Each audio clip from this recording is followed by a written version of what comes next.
Hey, welcome to Outdoors with Scout Trek. What's your name? Larry. Larry. Hey, you've been out here with Troop 718 on the 𝐤𝐸𝐴𝐈 expedition here at Sea Base. Today is Saturday and you're returning to port, hey? That's correct. We've had a great time. That's great to hear. You've had 6 days. I've been right here with you, so I understand. It's been 6 days, 5 nights.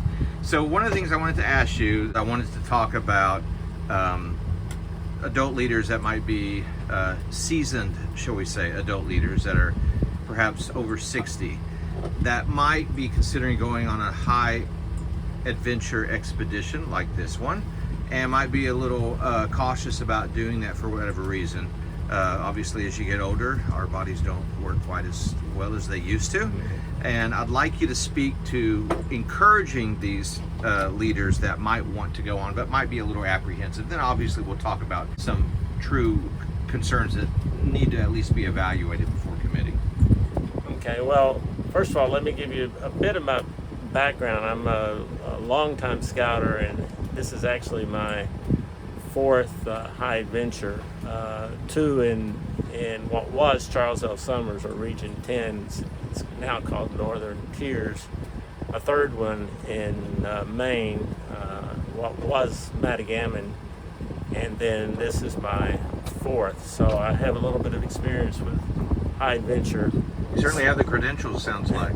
Well, I can tell you, I did the others early in my life, and then this I'm 71, so I very much am in a different situation than physically than I was during my earlier years.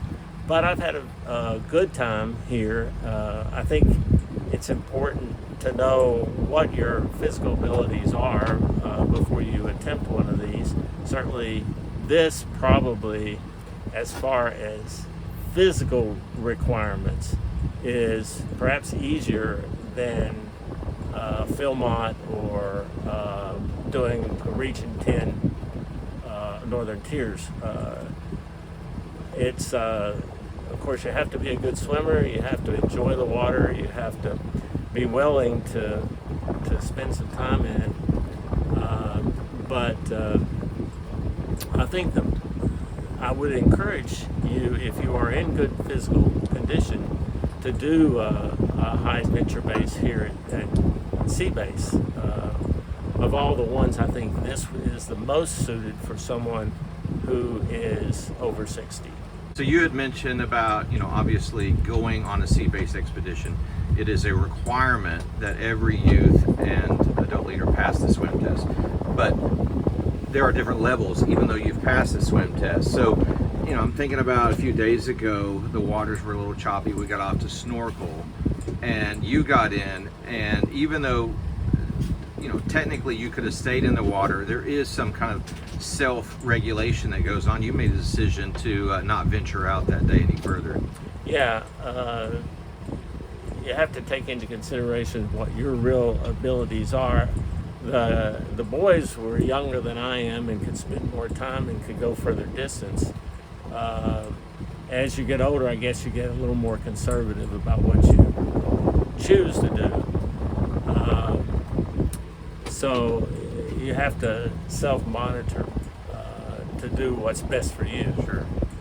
Makes sense. So it sounds like your counsel to anybody that might be watching this is, first of all, make sure you're in good physical health, right? Usually these types of expeditions, the troops usually start talking about them 2 to 3 years in advance. So there's time to train physically, mentally, whatever you have to do to get ready for something like this. So that is that's certainly a good thing, that you have time to prepare. Yes, and I did that. I monitored my blood pressure regularly and took long walks daily to build up my endurance and to make sure that my respiration and heart rate were at a level that can allow me to be in the water and not tire out too much. Yeah.